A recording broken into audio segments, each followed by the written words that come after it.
सत्सङ्गत्वे निस्सङ्गत्वं निस्सङ्गत्वे निर्मोहत्वं निर्मोहत्वे निश्चलतत्वं निश्चलतत्वे जीवन्मुक्तिः पुनरपि जननं पुनरपि मरणं पुनरपि जननी जठरे शयनम् इह संसारे बहुदुस्तारे कृपया पारे पाहि मुरा.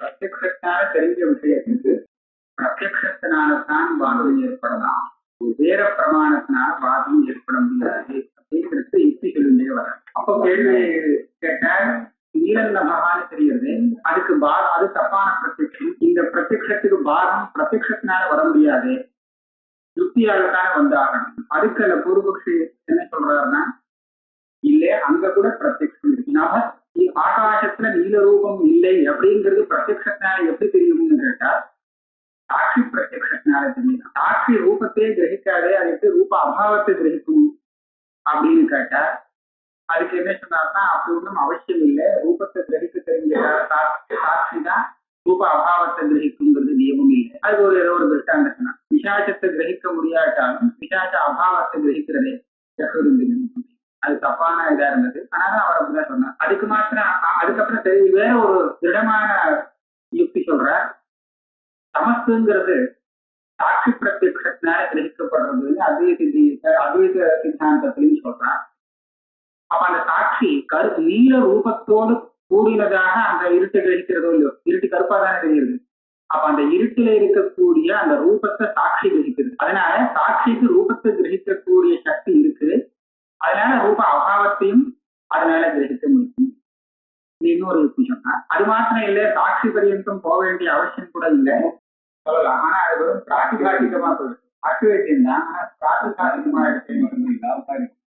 அப்புறம் இன்னொரு கடைசி யுக்தி என்ன சொன்னாருன்னா, கண்ணாலேயே இதை கிரகிக்கலாம். வாயுவில ரூபம் இல்லைங்கிறத கண்ணாலதான் கிரகிக்கிறோம். அதே போல ஆகாசத்துல ரூபம் இல்லைங்கிறத கண்ணாலேயே கிரகிக்கலாம். ஆக நீலம் நபகா, ஆகாசம் நீளமாக இருக்குங்கிற இந்த பிரமத்துக்கு பாதகமான ஞானம் பிரத்யக்ஷ பிரமாணத்தினால ஏற்படக்கூடிய ஞானம் தான் அப்படின்னு பூர்வபக்ஷம் முடிந்தது. அதுக்கு மேல சித்தாந்தம் நீலம் நபகா இது பிரத்யக்ஷே ஜாகிரதி ரூப அபாவ கிரகணத்தை சக்ஷுஷா சாட்சிணாச்ச அசம்மா சாட்சிணாவான் இருக்க. இவர் என்ன நினைக்கிறாருன்னு சொன்னா, பிரமாத்மகமான ஒரு பிரத்யக்ஷம் இருக்கும் காலத்துல அதுவே பிரதிபந்தகமா இருக்கிறதுனால அதுக்கு விரோதியான இன்னொரு பிரத்யக்ஷம் ஏற்பட முடியாது. சுத்திய ரஜதமாக இவன் பார்த்துட்டு இருக்கிற சமயத்துல அது ரஜதம் இல்லைன்னு பார்க்க முடியாது. சுத்தி ரஜதம் இல்லை அப்படின்னு தெரியறதுக்கு இந்த ரஜதங்கிற பிரத்யக்ஷம் இருக்கச்சே வர முடியாது. இது இல்லாத சமயத்துல அது வரணும். அது ஏற்கனவே ஏற்பட்ட பிரத்யக்ஷம் சாந்தி ஞானம் அப்படின்னு தெரிவிக்கிறது. இந்த தியானம் இருக்கு, இந்த தியானத்துக்கு விரோதி ஞானத்துக்கும், அதாவது ரெண்டு ஞானம் பரஸ்பர விரோதியாக இருந்தால் அதுக்கு பிரதிபத்த பிரதிபந்தக பாவம்னு சொல்றது. அந்த பிரதிபத்த பிரதிபந்தக பாவத்துல ரெண்டு விஷயம். ஒண்ணு, குளத்தில் நெருப்பு இருக்காது அப்படின்னு நிச்சயம் இருந்தால் குளத்தில் நெருப்பு இருக்குங்கிற ஞானம் உண்டாகவே உண்டாகாது. இது ஒண்ணு. அதாவது இந்த ஞானம் அந்த ஞானத்தை வரவிடாம தடுக்கிறது, சாந்திய வரவிடாம தடுக்கிறது ஏற்கனவே இருக்கக்கூடிய சரியான ஞானம். இன்னொன்னு என்னன்னு சொன்னா, ஏற்கனவே வந்த ஞானத்தில் அது தப்புன்னு காமிச்சு கொடுக்கும். சாந்தி ஏற்கனவே வந்துடுத்துன்னு சொன்னால் அதுக்கு அப்புறம் பின்னாடி வரக்கூடிய ஞானம் ஏற்கனவே வந்த ஞானம் தவறானது அப்படின்னு காமிச்சு கொடுக்கக்கூடியதாக. இப்ப அதை தடுக்க முடியாது, அந்த ஞானம் வந்துடுச்சு. ரதத்துல கூட குளத்துல கூட அக்னி இருக்கும் அப்படின்னு ஒருத்தருக்கு பிரமையா இருந்தால் அப்ப அதுக்கப்புறம் அது இருக்காது அப்படின்னு தெரிஞ்சால் இப்ப இந்த ஞானம் என்ன பண்றது, இதுக்கு மேல புதுசா இன்னொரு பிரமம் வரத்தை வேணா தடுக்குமே தவிர ஏற்கனவே வந்த பிரமத்தை இதனால என்ன பண்ணலாம்னு கேட்டா அது தப்புன்னு காமிச்சு கொடுக்கும். அந்த மாதிரி இல்லை அப்படின்னு காமிச்சு கொடுக்கும். ஆக இந்த விரோதித்துவங்கிறது ரெண்டு விஷயம். தனக்கு விரோதியான ஞானத்தை உண்டாக விடாம தடுக்கிறதுன்னு ஒண்ணு, இன்னொன்னு உண்டான ஞானத்தை தப்புன்னு காமிக்கிறது சமத்துவ ஜாபனம் அப்படின்னு ரெண்டு விதமாக சொல்றாங்க. இப்போ எப்படியா இருந்தாலும் இப்ப நீங்க எந்த மாதிரியான விரோதத்தை பாக்குறேன்னு சொல்லணும். ஆகாசம் நீளமாகத்தான் இருக்கு அப்படிங்கிற ஞானம் தான் எல்லாருக்கும் வந்துருக்கு. அதாவது கண்ணால பார்க்கட்டும் இல்ல சாட்சியால பார்க்கட்டும், இவருக்கு எப்படி தெரிஞ்சுட்டு இருக்கு? ஆகாசம் நீளமாகத்தான் தெரிஞ்சிருக்கு. அப்படி தெரிஞ்சுட்டு இருக்கும் போது இந்த கண்ணாலேயோ சாட்சியாலேயோ இந்த இந்த ஆகாசத்துல ரூபம் இல்லை அப்படிங்கிற பிரத்யட்சமும் வர முடியாது. இந்த பிரத்யட்சம் இருக்கிற பரியந்தம் அதுக்கு விரோதியான இன்னொரு பிரத்யட்சம் உண்டாகாததுனால இந்த பிரத்யட்சத்தை தப்புன்னு சொல்றதுக்கு வேண்டிய பாதக ஞானம் கண்ணாலேயோ சாட்சியாலேயோ உண்டான ஞானம் சொல்ல முடியாது. இதுக்கு யுக்தியால வரக்கூடிய ஞானத்தை தான் பாதகம்னு சொல்லியாகணும்னு சித்திக்காரர் சொல்றார். நீலன்னபா இது பிரத்யக்ஷே ஜாகிருதி ரூபாபாவ கிரகணத்து சக்ஷுஷா சாட்சினாச்ச அகம்பா இதம் ரஜதம் அப்படின்னு தெரிஞ்சுட்டே இருக்கு. ஒரு க்ஷணம் அவனுக்கு லௌகிக சன்னிகர்ஷத்தால இது ரஜதம் இல்லையேன்னு கிட்ட போனதுனால தெரிஞ்சது. ஆனா ரஜதம் இல்லைன்னு தெரியும் போது அது ரஜதம்னு தெரிய முடியாது. ரஜதம்னு தெரிஞ்சுட்டு இருக்கிறது ரஜதம் இல்லைன்னு தெரியாது. ரஜதம் இல்லைன்னு தெரிஞ்சதுன்னா அப்ப ரஜதம்னு தெரியாது. ஆனா இங்க அது நீலன்னபகானதான் தெரிஞ்சுட்டே இருக்கிறதுனால இதுக்கு பாதகமான ஞானம் உண்டாகவே இல்லை. அசம்பவாதனா அப்பேற்பட்ட ஞானம் உற்பத்தியே ஆக முடியும். ததாச்ச பலவதி யுக்திரேவ தத்பாதிதா. அப்ப இந்த ஞானத்தை தப்புன்னு சொல்லணும்னா அதுக்கு பாதக ஞானம் பிரத்யக்ஷ பிரமாணத்தினால ஏற்படல, யுக்தியை வச்சுதான் சொல்லியாகும். அவர் என்ன சொன்னார்னா நீலன்னபகாங்கிற ஞானத்தை பாதிக்கிறதுக்கு யுக்தி போராது. யுக்தின்னு சொன்னா அனுமானம்னு நீங்க சொல்லணும். அனுமானம்னு சொன்னா ஒரு ஹேத்துவை வச்சுட்டு சாத்தியத்தை சாதிக்கணும். ஆகாசத்துல ரூபம் இல்லை அப்படின்னு சாதிக்கிறதுக்கு வேண்டிய ஹேத்து எதுவுமே இல்லை. பர்வதத்துல வன்னி இருக்கு அப்படிங்கிறத ரூபம் இருக்குங்கிறத வச்சுட்டு சாதிச்சாங்க, இல்லாட்டா சாதிக்க முடியாது. அது போல ஆகாசத்துல ரூபம் இல்லைங்கிறத சாதிக்கிறதுக்கு வேண்டிய ஹேத்து எதுவுமே இல்லைன்னு நியாயாமத்துக்காரர் சொல்லியிருந்தார். 2-3 ஹேத்து சொல்லி பார்த்து அதெல்லாம் தப்பா இருக்குன்னு வேற சொல்லியிருந்தார். அதுக்கு இவர் பதில் சொல்றார், நீங்க சொன்னபடி எல்லாம் தப்பாக இருக்கலாம் சொன்ன ஹேத்துக்கள், ஆனா ஹேத்துவே இல்லைன்னு சொல்ல முடியாது. நீங்க நினைக்கிற ஹேத்து எல்லாம் தப்பு. ஆனால் ஆகாசத்துல ரூபம் இல்லைங்கிறத தெரிவிக்கிறதுக்கு சரியான ஹேத்து சொல்ல முடியும். என்ன சொல்லலாம்? நச்சலிங்காபாவா, ஹேத்து இல்லை. ஆகாசத்துல ரூபம் இல்லைன்னு சொல்றதுக்கு ஞாபகமான ஹேத்து எதுவும் இல்லை சொல்ல முடியாது. சக்ஷுரன்வய விதிரேகாம் விசாதி ரூபாவிசேஷிதம் பிரதீதி விஷயத்வா ரூபவத் இது லிங்க சம்பவாத் அனுமானம் பண்றேன். அனுமானம் ஆகாசம் நீ ரூபம், ஆகாசம் ரூபம் இல்லாதது. சொல்ற சக்ஷுரன்வயம் விதிரேகானுவிசாயி ரூப அவிசேஷிதம் பிரதீதி விஷயத்வாத் ரூபவத் இப்படி அர்த்தத்தை சொல்றது. அதாவது கண்ணை திறந்தால் தெரியுது, கண்ணை மூடினால் தெரியல. இதுதான் சக்ஷுர் அன்வயம். அதை கண்ணை திறந்தால் தெரிகிறது, கண்ணை மூடினால் தெரியல அப்படிங்கிறதுதான் சக்ஷுர் அன்வயி பிரதீதி.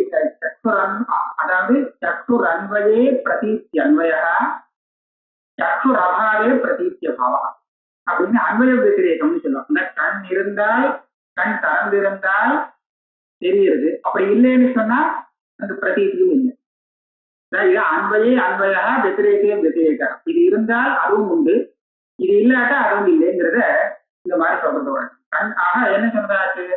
கண் திறந்தால் தெரிகிறது, கண் தெரியல, கண்ணை திறக்கலைன்னா தெரியல அப்படிங்கிற பிரதீதி இருக்கு. அந்த பிரதீதியில, அந்த பிரதீதி மாத்திரம் அதோட இருக்காது, அந்த பிரதீதியில ரூபவத்தாக தெரியல ஆகாசம். இப்பேற்பட்ட ஒரு பிரதீதியில ரூபத்தோடு கூடினதாக இருப்பதாக அது தெரியவில்லை. இது ஆகாசம். இதுக்கு திருஷ்டாந்தம் என்ன கொடுத்தாருன்னா ரூபம் உள்ள ஒரு பதார்த்தத்தை நாம பார்க்கிறோமே, அந்த பதார்த்தத்தை எடுத்துக்க முடியாது. பதார்த்தமும் தெரியறதுக்கு கண்ணை திறக்கணும், அது கண்ணை மூடினா அந்த பதார்த்தம் தெரியாது. ஆனால் அப்படி கண்ணால வரக்கூடிய அந்த பிரதீதியில அந்த பதார்த்தம் எப்படி தோன்றது? ரூபம் உள்ளதாக தோன்றது இல்லையா? அப்ப ரூபவத்தையா பிரதீதி, ரூபம் உள்ளதாக தெரியக்கூடியதாக இருக்கு அந்த பதார்த்தம். ஆனால் அதுல விசேஷமாக தெரியக்கூடிய அந்த ரூபம் இருக்கு, அந்த ரூபத்துல ரூபம் கிடையாது. தார்க்கிகால் என்ன சொல்லிருக்காருன்னா குணம்ங்கிறது திரவியத்துலதான் இருக்குமே தவிர குணத்துல குணம் இருக்காது. ரூபம்ங்கிறது திரவியத்தினுடைய ஒரு குணம். அதனால அந்த குணத்துல இன்னொரு ரூபம் இருக்க முடியாது. ஆனால் அந்த ரூபம் கூட கண்ணாலத்தான் தெரிய வேண்டியிருக்கு. அதனால கண்ணை திறந்தா தெரியுது, கண்ணை மூடினா தெரியல. ஆனால் அப்படி வரக்கூடிய அந்த பிரதீதியில அந்த ரூபமானது விஷயமாகிறதே தவிர அது ரூபம் உள்ளதாக அந்த ரூபம் விஷயமாகும். அதனால இந்த ஹேதுவானது அந்த திருஷ்டாந்தத்துல இருக்கு. நீரூபத்தும் ரூபம் இல்லைங்கிறது சாத்தியமும் அங்க இருக்கு. ஏன்னா குணத்துல ரூபம் கிடையாது. அதனால ஹேது சாத்தியம் இது ரெண்டும் சேர்ந்து இருக்கிறதாக நாம ரூபத்துல பார்த்திருக்கோம். இந்த ஹேதுவை கொண்டு ஆகாசத்தையும் ரூபம் இல்லைங்கிறத சாதிக்கலாம். ரூபவது இது லிங்க சம்பவம். அதனால பொதுவா நபகான்னு சொன்னதுக்கு இந்த ஹேது சித்திக்காக அதை கொண்டு வரப்படுறது.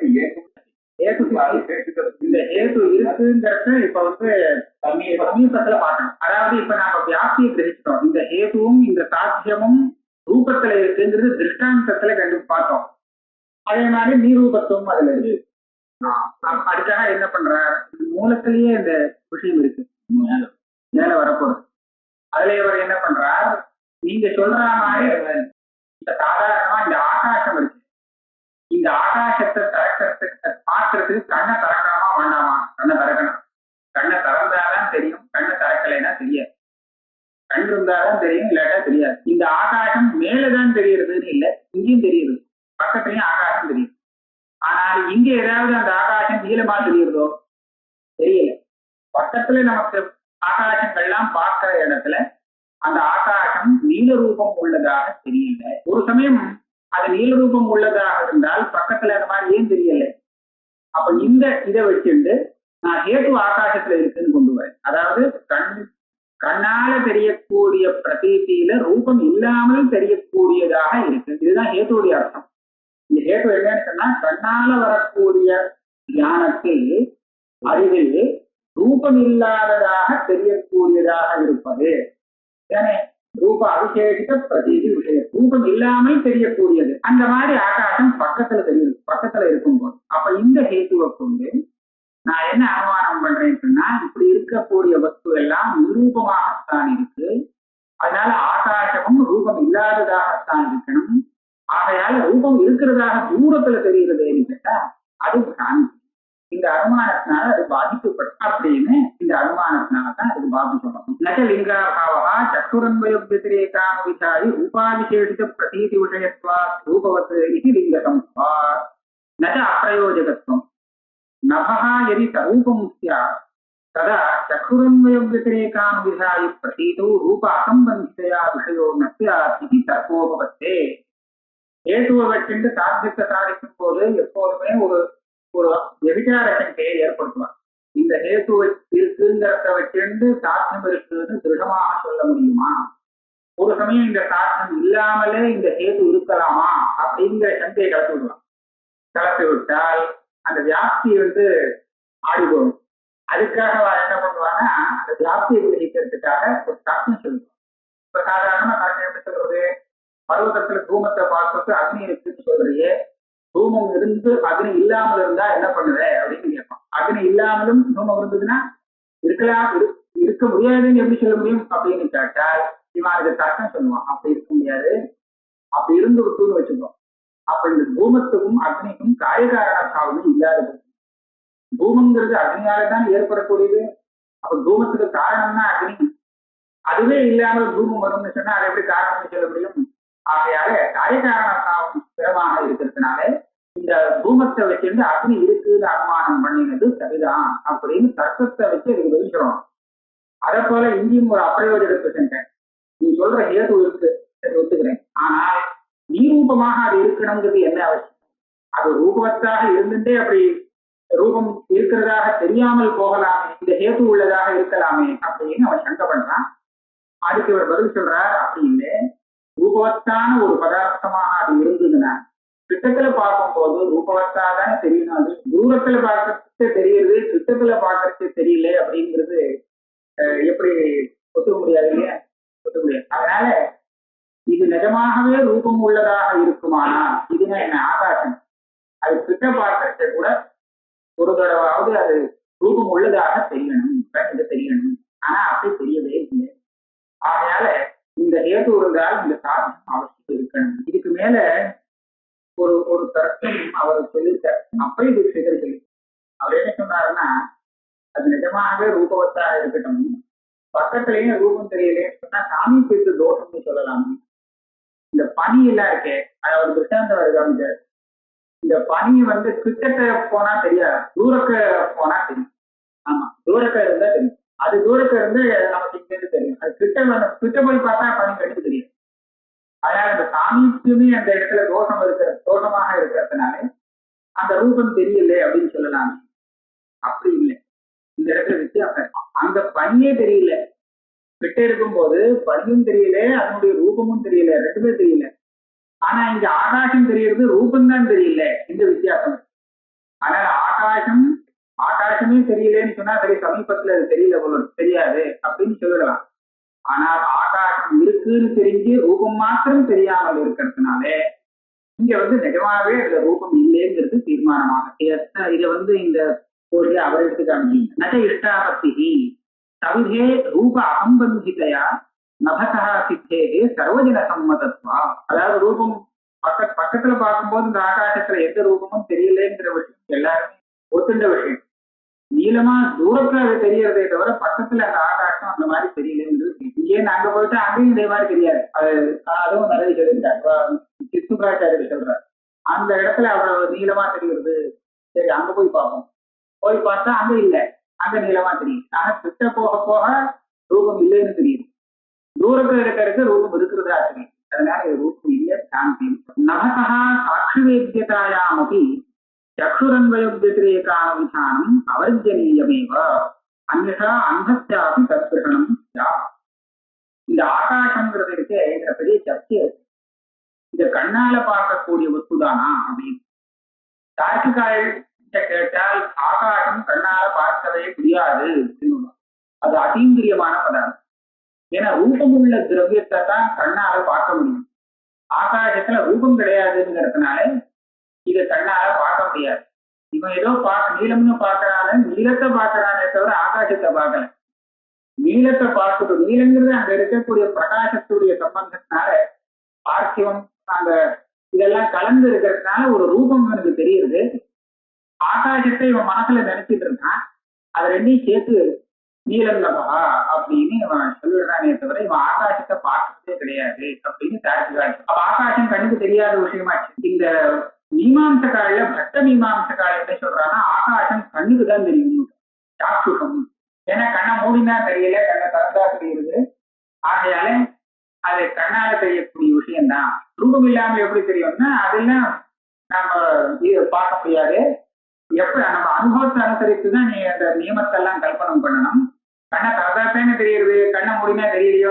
அதனால கண்ணால தெரியக்கூடிய விஷயம்தான் ஆகாசம் அப்படின்னு சாட்சுகம்னு சொல்றாங்க. சாட்சுகம் இது மீமாம்சக்காரி சொல்றாங்க. பாஷ்யக்காரர் அப்பிரத்யக்ஷேபிஸ்யாகாசே பாலாக தலமணிதாசி அத்தியந்தி அப்பிரத்யக்ஷே அபி ஆகாசேன்னு ஆகாசத்துக்கு விசேஷம் போட்டாங்க.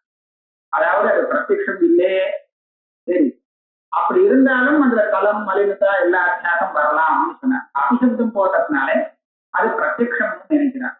பிரத்யக்ஷம்னு நினைச்சாலும் அந்த இவா மாதிரி, அதாவது பாட்ட மீமாம்சா சொல்ற மாதிரி சாட்சுக பிரத்யக்ஷம் அதுக்கு இல்லை. அதுக்கு சாட்சி பிரத்யக்ஷம்னு அதை விவரணம் பண்ணியிருக்கார் விவரணாச்சாரியர். நபகாங்கிறது ஆகாசங்கிறது சாட்சி வேத்தியம். சாட்சி வேத்தியம்னு சொன்னா இவன் கண்ணை திறக்க வேண்டிய அவசியமே இருக்காதே அப்படின்னு நினைக்க வேண்டாம். சாட்சி வேத்தியமாக இருந்தாலும் அதை தெரியறதுக்கு கண்ணை திறந்தாங்க, அப்பதான் தெரியும். அதுக்காக சாட்சுஷம் இல்லை. இதுக்கு என்ன உதாரணம் சொன்னா, பிரமத்துல அவன் ரஜதத்தை பார்க்கறான் சுத்தியில. அந்த ரஜதங்கிறது கண்ணுக்கு தெரியக்கூடிய விஷயம் இல்லை. நாம நினைச்சுட்டு இருக்கோம் அது கண்ணால பார்க்கிறோம் அப்படின்னு. அது சாட்சி வேத்தியம். ஆனால் சாட்சி வேத்தியமா இருந்தாலும் கண்ணை திறந்தாதான் தெரியும், கண்ணை மூடினா தெரியாது. அப்படிதானே? அந்த சுத்தியில இருக்கிற ரஜதம் சாட்சி வேத்தியம், அப்படிதான் சித்தாந்தம். ஆனால் கண்ணை திறக்காம தெரியுமா? தெரியாது. கண்ணை திறந்தாதான் தெரியும். ஏன்னா கண்ணு வேற ஒரு காரணமாக அங்க தேவைப்படுறது. கண்ணை மூடினா அது போயிடுறது, அதனால அதை பார்க்க முடியாம போயிடுறது. இப்படின்னு இருக்கு. அத போல இந்த ஆகாசம் இருக்கே, இது கூட சாட்சி வேத்தியமாக இருந்தாலும் அதுக்கு கண்ணு தேவைப்படுறது, கண்ணு திறந்தாகும் அப்படிங்கிறத இவர் சொல்றார். நபசா சாட்சி வேத்தியதாயாமபி சக்ஷுரன்வயோத்திரேகானுவிதானம் அவர்ஜனீயமேவ, அதாவது ஒரு அவசியம் தான், அது தேவையானதுதான். அந்நா அந்தத்தியாபி தத்கிரகணம் தான். அவன் கண்ணே வேண்டாம் சாட்சி வேண்டியம்னு சொல்லிட்டா அப்போ குருடனுக்கு கூட ஆகாசம் தெரிய வேண்டிய அவசியம் ஏற்படும். ஆனா குருடனுக்கு தெரியுது, நமக்கே கண்ணை மூடினா தெரியுது இல்லையா, கண்ணை திறந்தாலும் தெரியும். ஆகையால எல்லாருக்குமே அந்த சாட்சி வேத்தியம்னு சொல்ற பட்சத்துல கூட சக்குரிந்திரியத்துடைய சகாயம் தேவைப்படும். இதையே இவர் நிரூபணம் பண்றாருன்னு சொன்னா, இப்படி சொல்லலைன்னா வேதாந்தி மதத்துல இவர் சொன்ன ஹேத்து அங்க வரலன்னு ஆயிடுச்சு. சக்குரன்வய விதிரேகான விசாரி பிரதீதி விஷயத்துவம் போட்டிருக்காரு, சக்குரன்வய விதிரேகமே இல்ல, சாட்சி வேத்தியம்னா அது அப்படின்னு அவன் கேட்பான். அதுக்கு சொல்றாரு, சாட்சி வேத்தியமாக இருந்தாலும் அந்த சக்குரன்வய விதிரேகங்கிறது அங்க தேவைப்படுறது இல்ல. ரூபாவிசேஷ பிரதீதி விஷயத்துவம் ஸ்வகேந்திரிய ஜன்யமான பிரத்யட்சத்திலும் ஸ்வகேந்திரியத்தால தொட்டு பார்க்கறத ரூபம் இல்லாமல் அது தெரியக்கூடியதாக இருக்கு. ஆனா அந்த ரூபம் இல்லைன்னு சொல்ல முடியாதுங்க. அதனால கண்ணால தெரியும் போது ரூபம் இல்லாமல் தெரிகிறதுன்னு சொல்ல வேண்டும். ஆனா அது விசாரம் வருது இந்த கேத்து மற்ற இடத்துல ஸ்வகேந்திரிய ஜன்ய பிரதீதி விஷயத்துவம் இருக்கு, ஆனா ரூப வத்தாகவே அதெல்லாம் இருந்தது. பஞ்சீகரண ரூபவதாரம் சத்வேன நமசா நிரூபத்துவம் பாதித்தம் இது வாக்கியம். இப்ப ஆகம பாகம் வந்து ஆகாயத்துல ரூபம் இல்லைன்னு சாதிக்கிற ஹேத்துவை கொண்டு அனுமானத்தினால அது தப்பு. உனக்கோ பஞ்சீகரணம் ஆயிருக்கு. பஞ்சீகரணம்னு சொன்னா 5 பூதங்களும் எல்லாத்தையும் கலந்து கிடந்தா நாம பார்க்கக்கூடிய ஆகாசத்துல ரூபம் இருக்குதானே இருக்கணும். ரூபங்கிறது அந்த 3 பூதத்திலையும் இருக்கக்கூடிய குணமாச்சே. 3 பூதம்னா தேஜஸ், ஜலம், பிருத்திவி 3க்கும் உள்ள குணம் அது. இந்த 3 பாகமும் அதுல கலந்துருக்கு. இந்த ஆகாசத்துல கலந்தாச்சுன்னா அதுல ரூபம் இருந்துதானே ஆகனா, இல்லாம எப்படி ஆகும், இங்க போகும் அப்படின்னு. பஞ்சீகரணாது ரூபவதாரம்பேன நபசா நிரூபத்துவம் பாதிதம் இதுவாய். நபத்துல ரூபம் இல்லைன்னு சொன்னது தப்பாகும். சொன்னார் திருவிற்கரண பட்சே அத்தியதூஷணத்தை அனவகாசா. தப்பிக்கும் போறதுக்காக முதல்ல சொல்லி வச்சார். என்ன பஞ்சீகரணம்னு சொன்னால் அந்த ரூபம் ஆகாசத்துல இருக்கு அப்படின்னு தான் சொல்றேன். திருவிற்கரணம் தான் சொல்லிருக்கு புத்தியில. திருவிருத்தம் ஏகைதான் கரவாணின்னு. திருவிருத்தம்னா இந்த 3 பூத்தங்கள் தான், தேஜஸ், ஜலம், பிருத்திவி. இத 3த்தான் அவர் திருவிற்கரணம் கலந்திருக்காரே தவிர ஆகாசத்தையும் வாழ்வையும் விட்டுட்டார். ஒன்றும் கலக்கலை, அது சுத்தமா இருக்கு. ஆஹா அந்த ஆகாசத்துல ரூபம் வரவே இல்லவே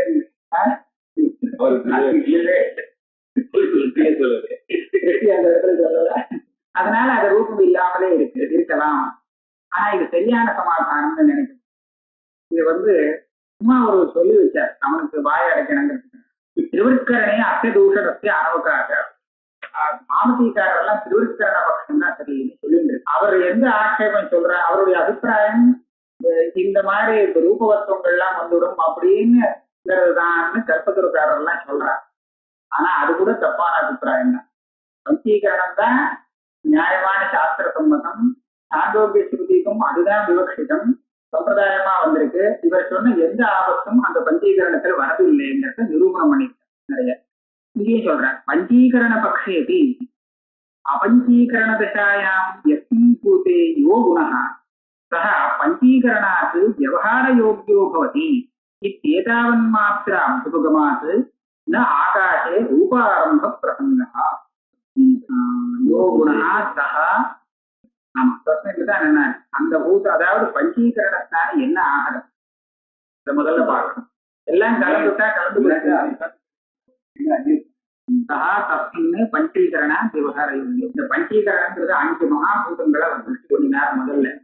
இந்த 5 மகாபூதங்களும் அபஞ்சீகரணம், அதாவது சுத்த தன்மாத்திரம்னு சொல்ற மாதிரி இருக்கு. அதுல வேற எந்த கலப்பும் இல்லாது இப்படி இருக்கக்கூடிய பதார்த்தம் எதுவுமே விவகாரத்துக்கு யோக்கியமாக இல்லை. அதனால ஏன்னா அந்த ஆகாசத்துடைய சப்தம் கிரகிக்கும்படியாக இல்லை, வாயுடைய ஸ்பர்ஷம் கிரகிக்கும்படியாக இல்லை. இந்த மாதிரி அந்த பூதங்களுடைய குணம் எதுவுமே பிரத்யக்ஷ யோக்கியமாக இல்லை. இப்படி இருக்கும்போது அந்த பரமாத்மா என்ன பண்ணினா, விவகாரம் சித்திக்கணுமே, இதெல்லாம் தெரியாம போயிடுச்சுன்னா விவகாரமே வராது. இந்த பஞ்ச இந்திரிய விஷயங்கள்லாம் சித்திக்க தெரியாம போயிடுமேங்கிறதுக்காக இதுல ஒரு வேலை பண்ணினார். அவர் என்ன பண்ணார்னா எல்லாத்தையும் கலந்து தனித்தனியா பண்ணார். கலக்கிறதும் போதும் அவர் ஜாகிரதையாக ஒரு பாகம் அதிகமாக இருக்கும்படியாக கலந்தார்.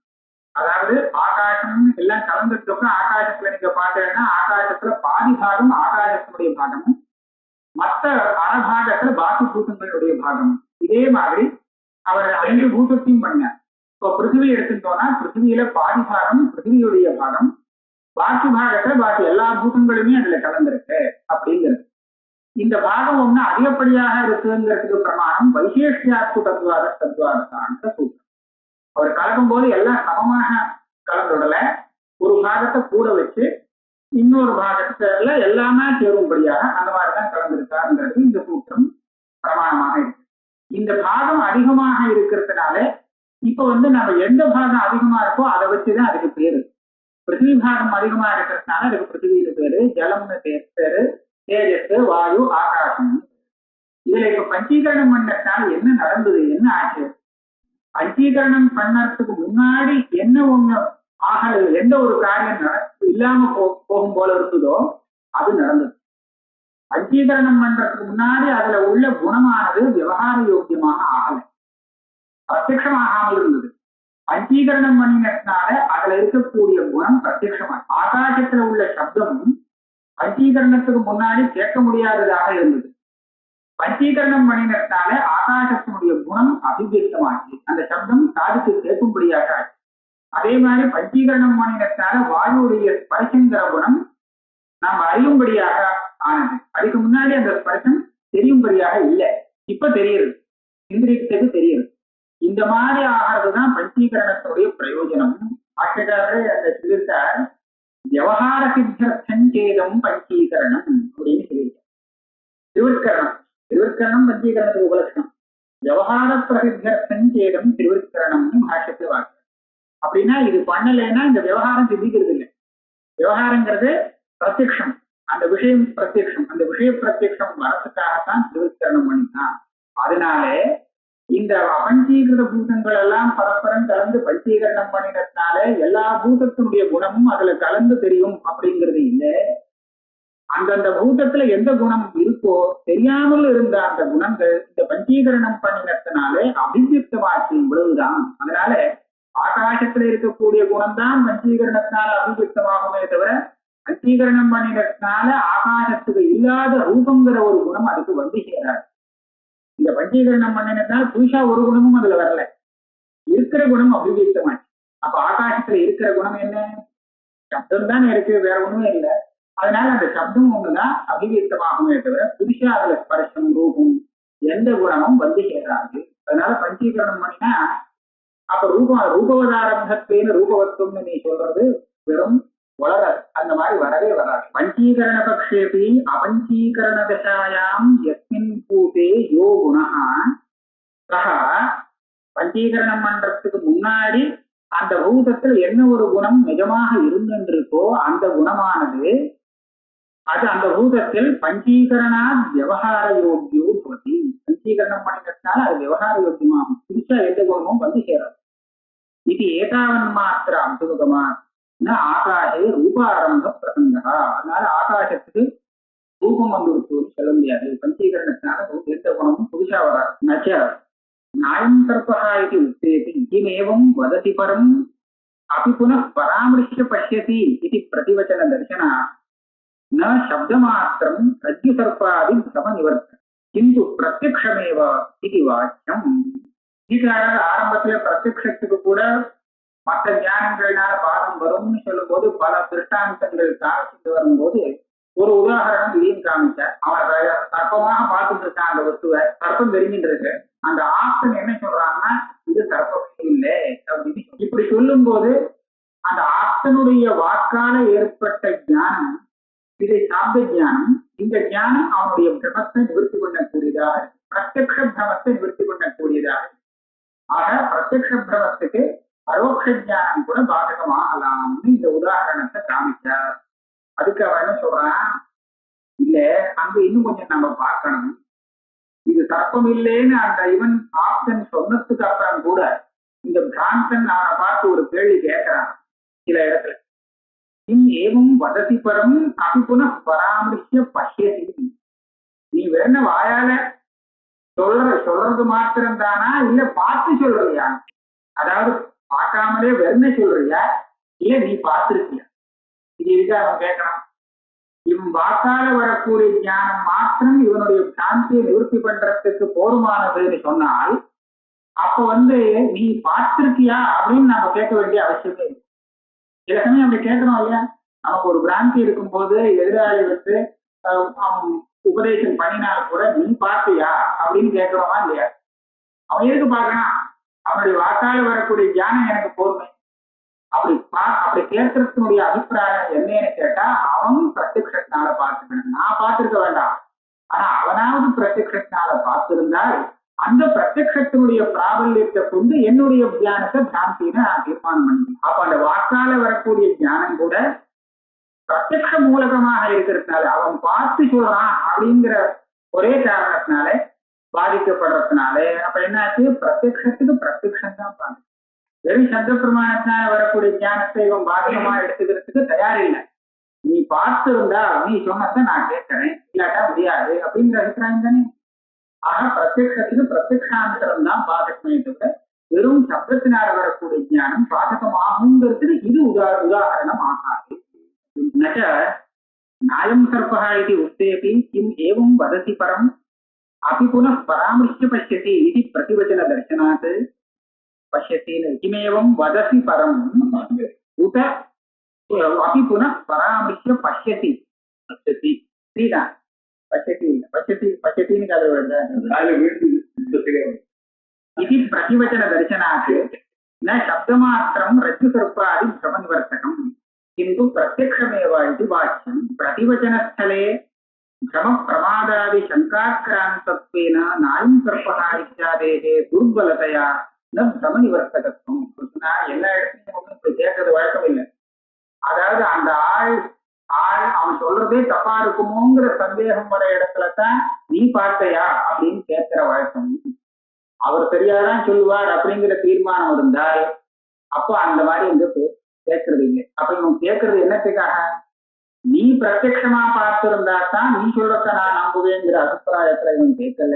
அவன் மேல ஒரு அப்பிராமான்யம் இருக்கு. நீ தெரிஞ்சுட்டுதான் சொல்றியா இல்ல தெரியாமலே சொல்றியா அப்படிங்கிற ஒரு அப்பிராமான்ய சங்கை இருக்கிறதுனால, அதாவது அவன் ஆப்ஷன் சரியாதான் சொல்லுவான்ங்கிற தீர்மானம் இல்லாத காரணத்தினால அந்த மாதிரி கேட்க வேண்டிய நிலைமை ஏற்படுறது. அவன் சொன்னதுனால நமக்கு கவனம் தீராது போகாதுங்கிறதுக்காக அப்படி கேட்கலையா? கேட்கறது என்னத்துக்காக? அவனே முதல்ல பிரமாணம் தாங்கிற சந்தேகம் இருக்கு, அதனால நீ பார்த்து சொல்றியா அப்படின்னு. அதனாலதான் என்ன சொல்ற, அந்த இடத்துல பிரம பிரமாதாதி சங்காக்கிராந்தத்வேன இப்படி சொல்றானே ஒருத்தனையும் அவன் வேற எதுனா பிரமிச்சு இதுக்கு தர்ப்பம் இல்லைன்னு பிரமிச்சு பேசுறானோ அப்படிங்கிற ஒரு சந்தேகம் இருக்கலாம். இல்ல சரியா கவனிக்காமலே சொல்றானோ அப்படின்னு சந்தேகம் இருக்கலாம். அதனால இப்படி கேட்கிறான். பிரதாரணங்கள்லாம் இருக்கலாம், ஏமாற்றணுங்கிறதுக்காக சொல்றானோ அப்படி இருக்கலாம். அதனால அந்த இடத்துல அப்படி கேட்க வேண்டி இருக்கு. ஆப்ஷனா இருந்தா கேட்கறது இல்லையா? தீர்மானம் இருந்தா அதான்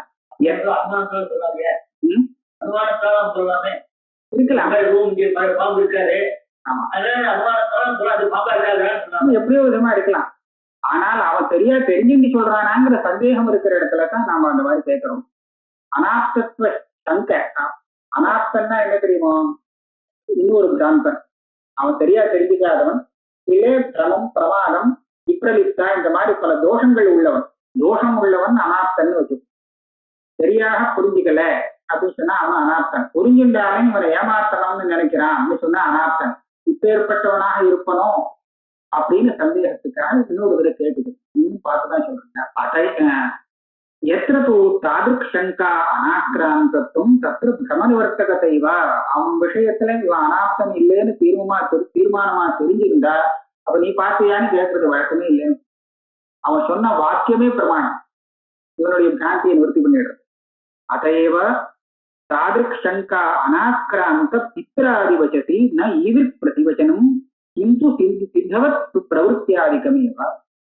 அதாவது ரொம்ப ஆப்தமானவா, அப்பா ஆச்சாரியா இந்த மாதிரி ரொம்ப நம்பிக்கையானவா ஒரு சொன்னா இது பாம்பு இல்லடா அப்படின்னு சொன்னா நம்ம நிவர்த்தி ஆயிடுறது. அதுக்கப்புறம் நீங்க பாத்துக்கலாம் கேட்கறது கிடையாது.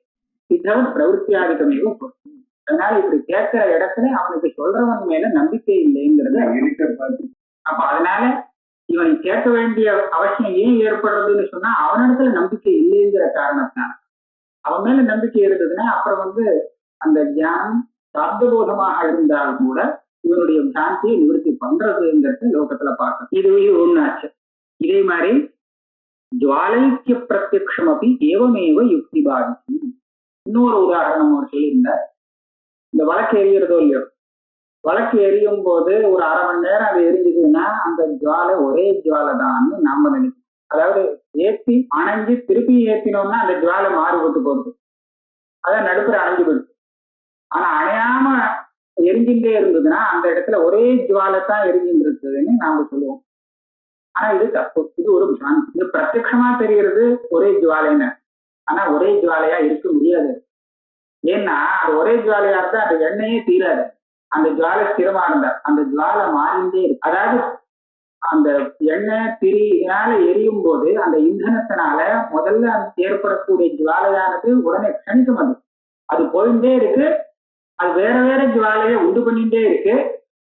உண்டு பண்ணிட்டே இருக்கிறதுனால நடுப்புல உள்ள அந்த இடைவெளி நமக்கு தெரியறது இல்லை, இடைவெளியே இல்லையே, நிரந்தரமாக இருக்கு. அதனால ஒரே ஜுவாலை தான் அரை மணி நேரம் வரை இருக்கு அப்படின்னு நமக்கு ஒரு பிராந்தி. இதை நம்ம எப்படி இது தப்புன்னு கண்டுபிடிக்கிறது? இது ஜுவாலை வெவ்வேறா இருக்குங்கிறது பிரத்யட்சத்துக்கு தெரிய போறது இல்லை. ஏன்னா ஒன்னாதானே தெரிஞ்சுட்டு இருக்கு. இந்த நீலம் மாதிரி தான் நீளமா தெரிஞ்சுட்டு இருக்கு, நீளம் இல்லைன்னு கண்ணால பார்த்து சொல்றான்னு சொல்ல முடியாது. அதை போல இந்த ஜுவாலை வெவ்வேறுங்கிறது கண்ணுக்கு தெரிய போறது இல்லை. அப்ப என்ன சொல்லலாம்? யுக்தியை வச்சுதான் சொல்லியா இது ஒரே ஜுவாலையாக இருக்குமானால் இந்த மாதிரி எண்ணெய் தீராது, அதான் அந்த ஜுவாலை அப்படியே இருக்கணுமே, இவ்வளவு நேரம் ஸ்திரமா இருக்கணுமே அப்படிங்கிறத யுக்திகளை வச்சுட்டு இந்த ஜுவாலை மாறிண்டே இருக்கு. பிரவாகம் அப்படிதானே, ஜல பிரவாகம் போறது அந்த ஜலம் அதே ஜலம் இல்லை, போய் போயிடும். அது பிரவாகம் போயிட்டே இருக்கு, அப்பதான் பிரவாகம்னு பேரு. ஆனா நமக்கு ஒரே ஜலம் போயிட்டு இருக்கிறதாக தோணும். அந்த மாதிரி இந்த ஜுவாலை மாறிண்டே இருந்தாலும் ஒரே ஜுவாலையாக தெரியுது அப்படின்னு யுக்தியை கொண்டுதான் அந்த பிரத்யக்ஷம் தப்புன்னு புரிஞ்சுக்கிறோம். இது இவர் சொன்ன திருஷ்டாந்தம். இந்த திருஷ்டாந்தத்துல அவர் திருப்பி ஆட்சேபிக்கிறார் நியாயாமிரதக்காரர். நச்ச நிர்வாபித ஆரோபித ஸ்தலே பட்டதர பேத பிரத்யக்ஷ பாதிதம் தத் இது அந்யத்ராபி தீர்க்கேயம் நஹ்ரஸ்வா இது பேத பிரத்யக்ஷமேவ தத்பாதகம் இது வாக்கியம் பண்ண சொல்ற. இங்கேயும் பிரத்யக்ஷமே சொல்லலாம். அவர் ஒரு இடம் எடுத்திருந்தார், வழக்கு ஏற்றினா அணைஞ்சு கொடுத்து மறுபடியும் ஏற்றினா அப்ப எரியும். இப்ப முன்னாடி அணையறதுக்கு முன்னாடி இருந்த ஜுவாலைங்கிறது வேற, ஏற்றினதுக்கு அப்புறம் வந்த ஜுவாலைங்கிறது வேற. இதுதான் நிர்வாபித ஆரோபித ஸ்தலம். நிர்வாகம்னா அணைக்கப்பட்டது, ஆரோபிதம்னா ஏற்றப்பட்டது. இப்பேற்பட்ட இடத்துல அந்த ஜுவாலை வெவ்வேறாக இருக்குங்கிறது பிரத்யக்ஷத்துக்கு வேற பிரமாணம் வேண்டியதில்லை. அந்த மாதிரி பிரத்யக்ஷத்தினால்தான் ஜுவாலை ஒண்ணுன்னு சொல்றது பாதித்தமாகும். அவர் எப்பேற்பட்ட இடத்தை எடுத்துட்டாருன்னா அந்த ஏற்றி அணைஞ்சு ஏற்றி இருக்கிறத இவன் பார்த்திருக்கான், அதை பார்க்காதவன் அது ஒரே ஜுவாலை. அவனுக்கு பார்க்காதவன் அதே மாதிரி ஏறுது. சித்த நேரத்துக்கு முன்னாடி பார்த்தவன் மறுபடியும் பார்த்து அது வழக்கு எரிஞ்சுட்டே இருக்கு, அப்ப ஏற்றினது இப்ப எரிஞ்சுட்டு இருக்கு அப்படின்னு நினைப்பாங்க. ஆனா நடுப்புற அணைஞ்சு போயிருக்குங்கிறது வேற இன்னொருத்தருக்கு தான் தெரியும், அதை இவன் பார்க்கல. அதனால அந்த பிரத்யக்ஷம் இருக்க இன்னொருத்தனுடைய பிரத்யக்ஷம், இந்த பிரத்யக்ஷம் அதுக்கு பாதிக்கமாக அவன் சொல்லுவான், இது நடுப்புற அணைஞ்சு போயிடுச்சு, ஏற்றி இருக்கு இப்போ, அதனால நீ சொல்றது தப்பு. அதே மாதிரி இந்த நடுப்புற ஏற்ற கூட இல்லை, அதாவது எரிஞ்சுட்டே இருக்கு. இப்ப ஏற்பட்ட இடத்துல அதை எப்படி தப்புன்னு சொல்றதுன்னு கேட்டா அந்த ஜுவாலை மேலும் கீழும் போயிட்டு ஒரு ஒரு க்ஷணம் அது கொஞ்சம் நீளமாயிரும், அப்ப சரி கொஞ்சம் கீழே இறங்கும், ஏறி இறங்கிட்டே இருக்கும். அதாவது தீர்க்கமாக ஆகும், ஹ்ரஸ்வமாக ஆகும். ஒரே ஜுவாலையாக இருந்தால் அது ஹ்ரஸ்வமாகவோ தீர்க்கமாகவோ அப்படியே இருக்கிறபடியே இருந்துருக்கு. அது கொஞ்சம் மேல கீழே இறங்குறதெல்லாம் இருக்கு இல்லையா. ஆகையாலே தீர்க்கேயம் நஸ்ரஸ்வா பிரத்யேயம் நதீர்கா, இது பிரத்யக்ஷத்தினால தெரிகிறது இல்லையா. ஆக அந்த வளத்துல இருக்கக்கூடிய ஜுவாலை பின்னமாக இருக்குங்கிறதுக்கு அது தீர்க்கம் ஹ்ரஸ்வங்கிற நீளமாக இருக்கு குட்டையா இருக்குங்கிற இந்த பிரத்யக்ஷமே தான் பாதகமே தவிர ஒரே ஜுவாலைங்கிறதுக்கு இதுக்கு அனுமானத்தினால பாகம் வந்ததுன்னு சொல்றதுக்கு இது திருஷ்டாந்தமாக ஆகாது. அந்நியத்ராபி தீர்க்கேயம் நஹ்ரஸ்வா இது பேத பிரத்யக்ஷமேவ தத்பாதகம் இது வாக்கியம். நிர்வாபிதாரோபித அதிருப்த ஸ்தலே தாவதயம் விசாரா. நான் சொன்ன திருஷ்டாந்தம் வழக்கு ஏற்றி அணைஞ்சு மறுபடியும் ஏற்றின இடத்துல நான் சொல்லவே இல்லை. அதுக்காக நீ பார்க்கல அவன் பார்த்தாங்கிற விஷயங்கள்லாம் வேண்டாம். அதனால அந்த திருஷ்டாந்தம் எடுத்துக்கவே இல்லை. ஏற்றி எரிஞ்சுட்டே இருக்கக்கூடிய இடத்துல ஜுவாலை ஒன்னா தெரியும் போது அது வெவ்வேறு அது அப்படின்னு கண்ணால தெரிய முடியாது. அப்படி இருக்கும்போது இந்த இந்த பிரத்யட்சத்தை சாந்தின்னு சொல்றதுக்கு பரோட்சமான ஞானம் தான் உனக்கு வேணும் வரும். இந்த பிரத்யட்சத்தினால பாலம் சொல்ல முடியாதுன்னு நான் சொன்ன உதாரணம். தத்திரச்ச தீர்க்கேயம் நக்ரத்வா இது பேத பிரத்யக்ஷம் வக்தும் அசக்தி. நீ அங்க என்ன சொன்னா நெருங்கும் போயிட்டு போயிட்டு வருது, அதனால தீர்க்கமாகவும் ஹ்ரஸ்மாவும் மாறி மாறி தெரியறதுனால இந்த பிரத்யக்ஷங்கிறது பாதிக்கப்படுறதுன்னு சொன்ன. இந்த பிரத்யக்ஷத்துக்கு அதை பாதிக்கிறதுக்கு சாமர்த்தியமே இல்லை. ஏன்னு கேட்டா எய்வ ஹ்ரஸ்வா சைவ இதானீம் தீர்க்கா இது ஹ்ரஸ்வத்வ தீர்க்கத்வாபியாம் உபஸ்திதையோர் அபேதஸ்ய சாட்சாத் பிரியமானதா. தீர்க்கம் ஹ்ரஸ்வம்னு தெரிஞ்சதுக்கு அப்புறம் கூட ஹ்ரஸ்வம் வேற தீர்க்கம் வேறேன்னு தெரியல. அதே ஜுவாலை இப்போ தீர்க்கமாகவும் இத்த நேரத்துக்கு ஹ்ரஸ்வமாகவும் போடுறேன். அதுவே ஆடும்போது கொஞ்சம் நீண்டும் அப்புறம் குட்டையா குறைஞ்சும் தெரியுது அப்படின்னு தான் நமக்கு பிரத்யட்சம் வருது. அதுக்காக இந்த ஜுவாலையே வேற அந்த ஜுவாலையே வேறேன்னு தெரியலையே. நம்ம சரீரம் கூட அப்படித்தானே, சின்ன சரீரம் இதுவா வளர்ந்து பெருசாயிடுது. அப்ப எந்த அங்க பார்த்தேன்னா தீர்க்கமா போயிட்டு ஹ்ரஸ்வமா இருந்தது. இப்ப எந்த சரீரம் ஹ்ரஸ்வமாக இருந்ததோ அதே சரீரம் தான் இப்ப தீர்க்கமாக வளர்ந்துருக்கு. அப்படிதானே நமக்கு தோன்றது. இது அந்த சரீரம் வேற இந்த சரீரம் வேறன்னு தெரியலையே. ஆக ஹ்ரஸ்வம் தீர்க்கம்னு தெரிஞ்சதுக்காக அந்த வஸ்துவுடைய பேதம் தெரிஞ்சதுன்னு சொல்ல முடியும். எய்வ ஹ்ரஸ்வா சைவ இதானீம் தீர்க்கா இது ஹ்ரஸ்வத்வ தீர்க்கத்வாபியாம் உபஸ்திதையோகோ அபேதஸ்ய சாட்சாத் பிரியமானத்வா. இந்த மாதிரி அபேதம் தான் அங்க தெரியுது.